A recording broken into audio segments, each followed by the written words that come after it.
हर हर महादेव। गुरु भाई गुरु बहन, हर हर महादेव।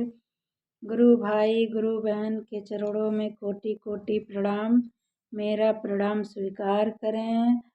और जिस धरती पर बैठ के हम महादेव का कथा कह रही हूँ, उस धरती माँ को कोटि कोटि प्रणाम। मेरा प्रणाम स्वीकार करें। और महादेव पार्वती जी के चरणों में कोटि कोटि प्रणाम। मेरा प्रणाम स्वीकार करना। और हरिंदर भैया नीलम दीदी के चरणों में कोटि कोटि प्रणाम। मेरा प्रणाम स्वीकार करना। गुरु भाई गुरु बहन के चरणों में कोटि कोटि प्रणाम। मेरा प्रणाम स्वीकार करना। और हरिंदर भैया का दिया हुआ 3 सूत्र है, 3 सूत्र का पालन करना है और दया मांगना है। हे गुरु, आप मेरे गुरु हैं, मैं आपके शिष्य हूँ, शिष्य पर दया करो। हरिंदर भैया का दिया हुआ 3 सूत्र का पालन करना। पहले में दया मांगना, दूसरे में चर्चा करना, तीसरे में नमः शिवाय से 108 बार प्रणाम करना। नमः शिवाय, नमः शिवाय, नमः शिवाय। तो गुरु भाई गुरु बहन, मैं आप लोगों को एक कथा सुनाने जा रही हूँ। तो आप लोगों को हमारा कथा पसंद आए तो अगर नया लोग हैं तो प्लीज़ हमारे चैनल को सब्सक्राइब करें और लाइक करें, शेयर करें। और हमारे चैनल को आप लोग ज़्यादा से ज़्यादा दुलार प्यार दीजिए। और गुरु भाई गुरु बहन, पूरा यूट्यूब फैमिली, आप लोग कथा को पूरा सुनिएगा, वीडियो बिल्कुल भी डिसमिस ना कीजिएगा। कथा बहुत अच्छा है, आप लोग कथा सुनिए। एक लड़की थी गुरु भाई लोग। तो बचपन से शिव गुरु का पूजा करती थी, बहुत मानती थी शिव गुरु को। जब उसकी शादी हो गई, अपने ससुराल चली गई, तो वहाँ भी वो बहुत शिव गुरु का पूजा करती थी। और कहीं भी शिव चर्चा होता था तो वहाँ जाया करती थी। कहीं भी शिव चर्चा होता था तो वहाँ जाया करती थी, कभी डिसमिस नहीं करती थी, वो हमेशा जाया करती थी। एक दिन का बात है दोस्तों कि वो जो लड़की महादेव जी का पूजा करती थी, उसके गांव की बगल की एक लड़की थी, उसका भी शादी उसी के गांव में हो गया। तो दोनों को एक दूसरे से पहले से ही पहचान था। तो वो भी शिव गुरु का मतलब कि शिष्या थी। वो भी महादेव गुरु का बहुत पूजा करती थी, बहुत चर्चा करती थी उनका। तो ये दोनों बहन मिलकर खूब चर्चा करती थी, बहुत चर्चा करती थी। तो जिसका पहले शादी हुआ था तो उसके 7 बेटा हुआ, और जिसका बाद में शादी हुआ उसको बाल बच्चे नहीं थे। तो एक दिन का बात है दोस्तों, शिव चर्चा में जा रही थी दोनों लोग, दोनों बहन शिव चर्चा में जा रही हैं। तो महादेव गुरु क्या किए, बुढ़ा का भेष धर लिए और बोलते हैं कि आप लोग कहाँ जा रही हो बहन, कहाँ जा रही हो आप लोग।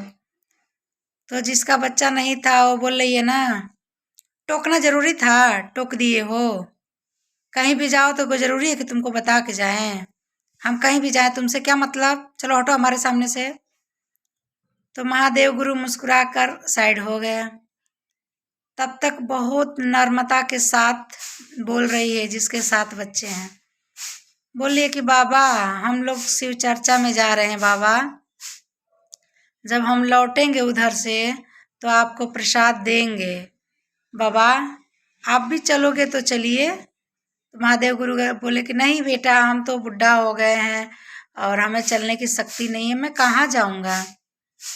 तो वो लड़की बोली कि नहीं बाबा, आप नहीं जा सकते हैं तो कोई बात नहीं है, आप बैठिए, हम शिव चर्चा करके आएंगे ना तो हम उनको आपको प्रसाद देंगे।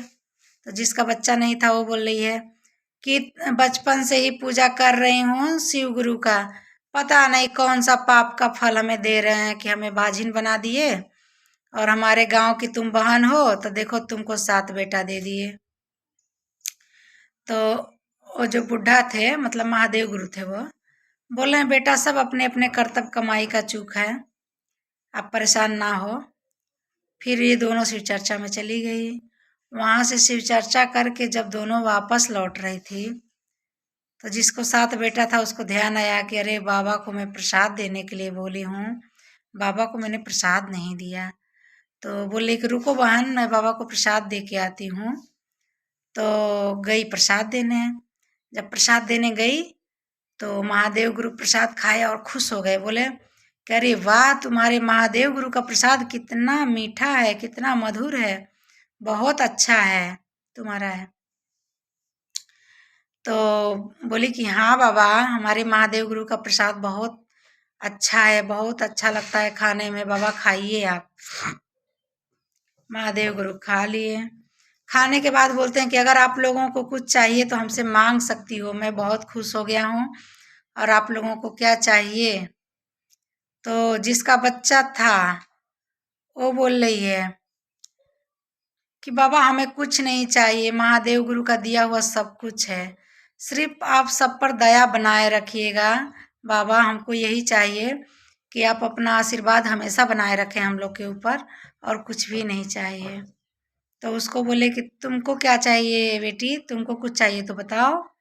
तो बोले हमको क्या चाहिए और तुम्हारे पास क्या है कि तुम दोगे? तुम्हारे पास तो खुद भी कुछ नहीं है, तुम तो ऐसे बन बन में भटक रहे हो, भिखारी हो तुम तो तुम्हारे पास कुछ है नहीं, तुम हमें क्या दे सकते हो? महादेव गुरु हंसने लगे, बोले कि बेटा आप लोग मांग के तो देखो। तो बोल रही है कि हमें बच्चा चाहिए, हमें तो महादेव गुरु बच्चा नहीं देते हैं, अभी तक हमारे कोई औलाद नहीं है, तो हमें औलाद दे सकते हो? तो बोले कि देखो कुछ दूर पर नदी है, नदी के पास दो बच्चे बैठे हैं, जाओ और उनको उनकी आंख नोच कर ले आओ तुम दोनों, और जो जितना जल्दी दौड़ेगा, जितना जल्दी उसकी आंख नोच कर हमें ला के देगा, उसको मैं औलाद दे दूंगा, जो मांगेगा वो दे दूंगा मैं। तो दोनों एक साथ दौड़ी, कुछ दूर दौड़ते दौड़ते गई तो जिसका बच्चा था उसको ममता आ गया। वो सोची कि अरे यार बच्चा है और बच्चे का आंख नोचेंगे तो कितना दर्द होगा बच्चे को, क्योंकि वो खुद भी माँ थी ना, 7 बच्चों को जन्म दिया था उसने, माँ की ममता उसे पता था। वो बोली कि नहीं नहीं, भले हमें बाबा कुछ नहीं देंगे पर मैं बच्चों की आंख नहीं नोच सकती हूँ, मैं इतना निर्दयी नहीं हो सकती हूँ। तो क्या किया, आधे रास्ते में रुक गई, और जिसके बच्चा नहीं था इतना तेज दौड़ी, दौड़ते दौड़ते गई और दोनों बच्चों का आंख नोच लिया, और नोच के लिया के महादेव गुरु के हाथ में रख दिया। बोलती है लो बाबा, तुमने जो कहा हमने कर दिया, अब चलो हमें बच्चे दे दो। तो बोले कि बेटा यही तो कर्तव्य कमाई का चूक है। अब देखो कि जिसको बच्चा है उसको ममता है, और तुम्हें बच्चा नहीं है इसीलिए तुम्हें ममता नहीं है। इसका मतलब ये हुआ, तुम बच्चे का आंख नोच के लिए आई हो, इसका मतलब ये हुआ कि तुम्हें दर्द नहीं है।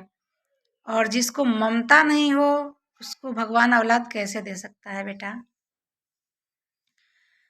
तो उसने लालच किया दोस्तों, ठीक है। तो बोलते हैं ना कि लालच बुरी बला है, कभी लालच नहीं करना चाहिए। जो लोग लालच करते हैं ना दोस्तों, उनका काम कभी सफल नहीं होता है।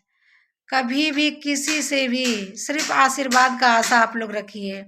महादेव गुरु से आप लोग कभी भी सिर्फ दया मांगिए, ये मत मांगिए कि हमारे घर में पैसा नहीं है, गाड़ी नहीं है, ये नहीं है, वो नहीं है, औलाद दे दो, नहीं। आप लोग महादेव को अपना गुरु मानते हैं ना, तो सिर्फ दया मांगिए। आप सिर्फ दया मांगेंगे, महादेव गुरु को सब पता है कि हमारे शिष्या को क्या है, क्या नहीं है, क्या चाहिए, क्या नहीं चाहिए। जब हम किसी को अपना समझते हैं ना, तो उसको बताना नहीं पड़ता है कि हमें क्या चाहिए, वो खुद आपके मन चाहा चीज ला के दे देगा, ठीक है। तो वही बात है, वो जो बच्चा वाली थी वो अपना राजपाट कर रही, अपने बच्चों को लेके, उनको सुख शांति महादेव का कृपा हो गया। और जिसके बच्चे नहीं थे वो हमेशा के लिए बाझन रह गई, उनको औलाद नहीं हुआ, क्योंकि बच्चे का आंख उखाड़ते समय उसे इतना भी दया नहीं आई कि मैं बच्चे की आंख उखाड़ रही हूँ तो बच्चे को कितनी तकलीफ होती होगी। अगर ये चीज महसूस करके वो वापस लौट जाती तो महादेव गुरु उसको औलाद दे देते। तो दोस्तों कभी भी लालच नहीं करना चाहिए, जो अपना रियल है, जो अपना खुद का है, बस उसी में खुश रहना चाहिए। और आज का कथा यहीं पे समाप्त होता है दोस्तों। और मैं सिद्धि नीलम आप लोगों को कथा सुनाई हूँ दोस्तों, तो आप लोग कमेंट में ज़रूर बताइएगा हमारा कथा कैसा लगा। तो अब हमारा कथा लंबा हो रहा है दोस्तों, तो अब हम चलते हैं। अब मिलेंगे अगले वीडियो में। Bye bye. और दोस्तों वीडियो पूरा देखिएगा प्लीज़, वीडियो को बिल्कुल भी डिसमिस ना कीजिएगा आप लोग, क्योंकि पूरा देखने में ज्ञान होता है, आधा देखने में महादेव गुरु का अपमान होता है। तो प्लीज़ आप लोग अपमान ना कीजिए और वीडियो को पूरा देखिएगा दोस्तों, और हमारे वीडियो को शेयर भी कीजिएगा और ज़्यादा से ज़्यादा आप लोग दुलार प्यार दीजिए।